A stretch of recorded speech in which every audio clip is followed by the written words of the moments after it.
Salut les mouettes. Aujourd'hui, on va remettre en route le moteur. Donc, dans le dernier épisode, vous avez vu que j'ai nettoyé le carburateur, j'ai tout démonté, j'ai tout réglé. Et donc aujourd'hui, on va le remettre en route. Et pour ce faire, il faut que l'hélice soit dans l'eau puisqu'elle risque de tourner et je ne vois pas que le joint s'échauffe. Donc je vais juste remplir la poubelle d'eau et je vais fixer le moteur à l'intérieur de façon à pouvoir faire les réglages du carburateur. Le temps que la poubelle se remplisse et qu'on puisse faire le test avec le moteur, je vais en profiter pour pousser un coup de gueule.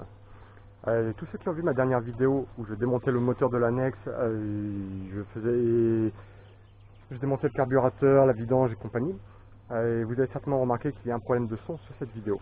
Pourquoi? Je vous explique. Sur cette vidéo, donc il y a des passages qui sont un petit peu longs, j'ai accéléré certaines séquences et pour vous faire patienter, pour agrémenter votre confort lors du visionnage, j'ai utilisé une petite musique d'ascenseur en fond, un petit truc bien sympa où j'avais bien réglé les balances, quelque chose de nickel.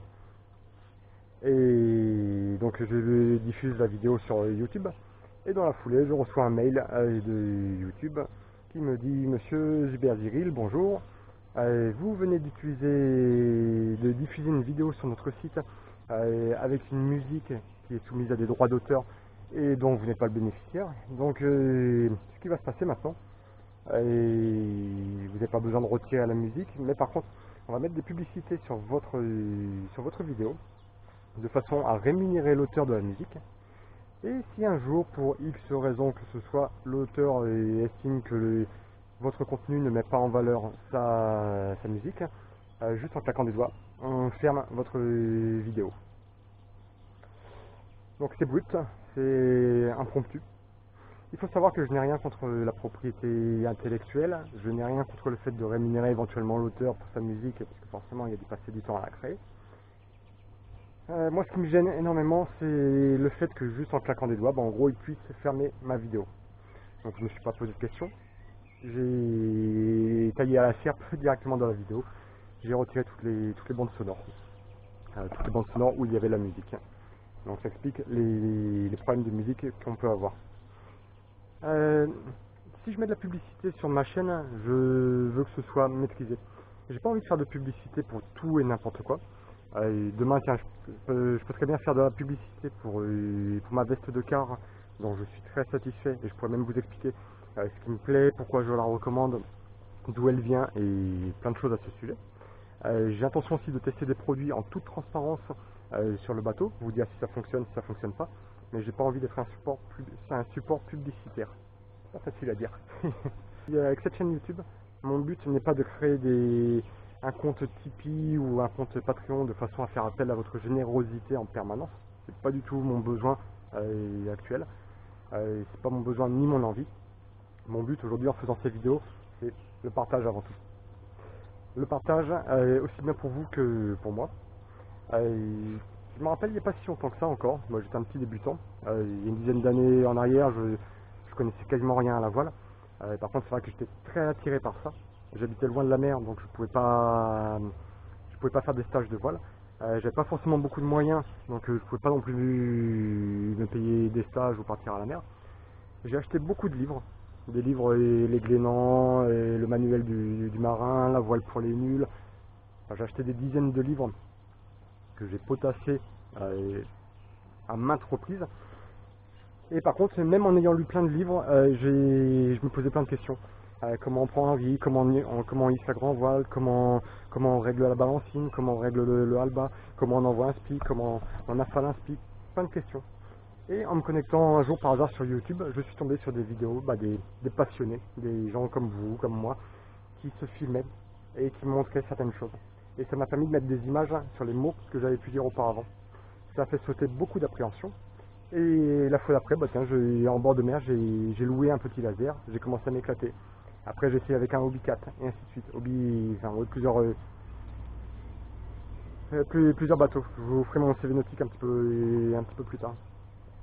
Et donc voilà, le fait d'avoir vu ces vidéos, ça m'a permis de voyager aussi. Donc le but de ces vidéos, c'est juste de pouvoir aussi vous faire voyager et partager certains contenus. Pareil, il faut savoir que je passe aussi pas mal de temps dans les aéroports ou ou dans les gares. Je suis très souvent à l'hôtel le soir et j'aime bien revisionner certaines vidéos. Dans le passé, à plusieurs reprises, quand j'ai navigué avec mes précédents bateaux, chaque fois je me disais toujours la même chose. Il faut que je fasse des films de façon à revivre après par la suite mes aventures. À chaque fois j'ai toujours zappé parce que j'étais plus concentré sur le bateau ou sur l'instant présent que sur le fait de faire des vidéos. Parce que faire des vidéos c'est pas contraignant mais ça demande de l'énergie. Donc le but, voilà, c'est aussi de pouvoir accéder facilement à mes vidéos moi-même, même si je change d'ordinateur, même si je change d'ordinateur ou de téléphone. Après, il ne faut pas perdre de vue aussi que posséder un bateau, ça reste un privilège. Derrière ça, je sais qu'il y a des choses que vous ne vous rendez pas forcément, enfin, dont vous ne vous rendez pas forcément compte. Et posséder un bateau, derrière forcément, il y a des années de labeur, il y a beaucoup de privations, il y a une organisation. Le bateau il n'est pas tombé du ciel comme ça, il n'est pas tombé du ciel en claquant des doigts, ça a pris du temps. J'ai eu plusieurs bateaux avant celui-ci. Et malgré tout, ça reste quand même un privilège. Et le fait de pouvoir partager ce privilège, de pouvoir vous emmener en navigation avec moi, pour moi, ça reste très important. L'autre jour, il y a quelqu'un qui m'a envoyé un commentaire sur une de mes vidéos, Bruce du 06. Il m'a juste marqué super tes vidéos, j'adore, continue, je vais regarder les prochaines vidéos. Juste avec ce commentaire, il a récompensé toutes les heures et toute l'énergie que je peux mettre dans le montage ou dans le montage vidéo ou dans l'organisation des films. Et ça fait vraiment très plaisir de sentir qu'il y a du monde derrière soi. Le fait dès que je publie une vidéo, j'ai un petit commentaire de Jack, il y a des gens qui vont mettre un petit pouce en l'air, bon, il y a des gens qui mettent un pouce en bas, ça c'est encore une autre histoire dont on parlera plus tard. Et juste ça récompense tous les efforts et ça fait vraiment très plaisir de sentir que même si je suis tout seul à bord, finalement il y a des gens qui voyagent avec moi. Et si j'arrive à vous faire voyager, vous faire quelques milles avec moi, voilà, j'ai tout gagné. C'est le but de mes vidéos. Alors peut-être que par la suite, quand j'aurai 1500, 2000 abonnés, et un jour, si un jour j'ai 1500 ou 2000 abonnés, peut-être que je mettrai des publicités sur les vidéos de façon à monétiser et à gagner un petit peu d'argent avec la chaîne. Même si je récupère 100, 200, 300 euros à l'année, cet argent il ne sera pas pour moi ou pour le bateau, il sera pour vous. Parce que j'estime que si un jour j'atteins 1500, 2000 abonnés, ça veut dire qu'il y a des gens qui s'intéressent à ce que je fais. La moindre des choses, c'est d'acheter du matériel un petit peu plus correct que ce que j'utilise aujourd'hui. Parce qu'aujourd'hui je travaille juste avec une petite caméra, j'ai pas de stabilisateur, j'ai pas de micro. C'est une caméra pas premier prix mais presque. Donc à ce moment-là, si un jour je peux gagner un petit peu d'argent avec la chaîne, dans ce cas j'investirai dans du matériel vidéo. Voilà, peut-être un drone ou je sais pas trop encore, il faut que je réfléchisse à tout ça. Mais aujourd'hui on est loin de tout ça, mon but c'est juste de partager gratuitement avec vous sur la voile. S'il y en a d'ailleurs qui se posent des questions sur les bateaux, comment on fait ça, comment on prend un riz, comment on règle les voiles, n'hésitez pas à me poser la question, je ferai de mon mieux pour pouvoir vous répondre. Je vais peut-être même essayer d'ailleurs de faire quelques petits tutos, des petits tutos, même s'il y a plein de tutos déjà sur internet, sur ces sujets-là, sur le fonctionnement d'un winch, sur ici à la grande voile et compagnie. Je vais vous faire des tutos, plus des démonstrations entre guillemets, puisque chaque personne explique les choses de façon différente. Moi je les explique à ma façon, d'autres personnes vont les expliquer à leur façon, chacun explique avec ses mots, et donc mes mots vont peut-être parler à certaines personnes qui n'auraient pas compris les mots d'autres personnes, et vice versa, peut-être que mes vidéos ne vont pas intéresser certaines personnes, parce qu'ils auront déjà vu sur d'autres vidéos comment faire. Mais c'est vrai que la variété, moi je trouve ça quand même très intéressant, et c'est aussi le but de cette chaîne, le partage et la richesse. Bon, c'est en train de se remplir. Bon allez, ça y est, maintenant la poubelle est pleine. Je viens de retirer de l'huile avec ma petite pipette, parce que j'en avais mis un tout petit peu trop à l'intérieur. Hop, j'en retire encore un poil. Et on va essayer de démarrer le moteur.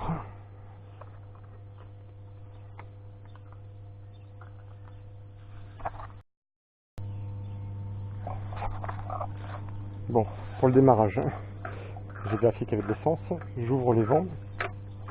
Le souci c'est que le robinet d'essence, je sais pas quelle est la position ouverte ou la position fermée, mais je crois qu'on est dans la bonne position. Donc, on va tester.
va accélérer un petit peu le ralenti.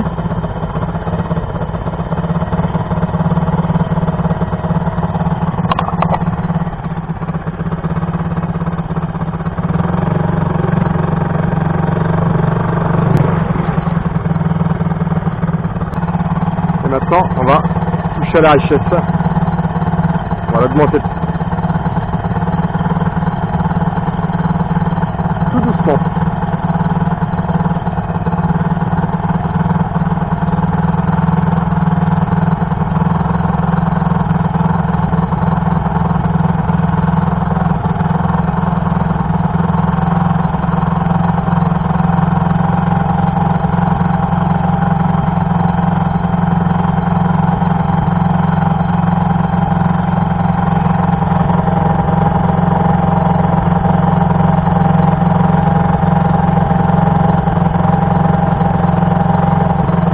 Ça a l'air pas trop mal là comme ça.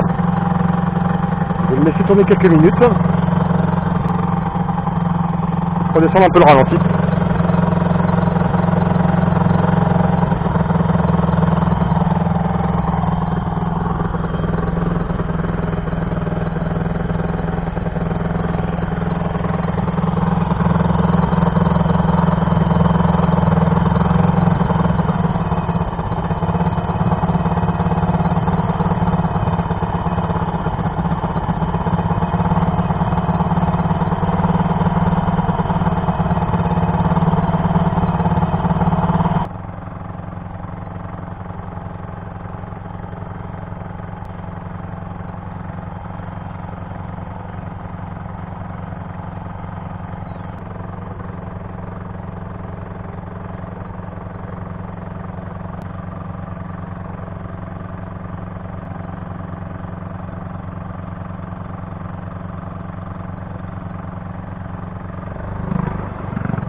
Et donc là pour le réglage du ralenti, ce que je vais faire, si je regarde à l'intérieur, je vois que mon hélice tourne un peu. Donc je vais juste redescendre un petit peu le ralenti.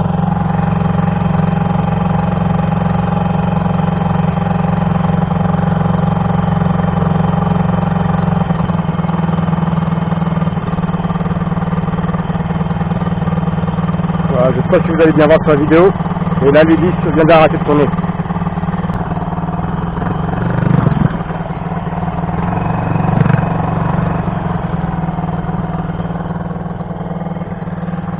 On va attendre 2-3 minutes voir ce que ça donne, mais je pense que ça va aller là.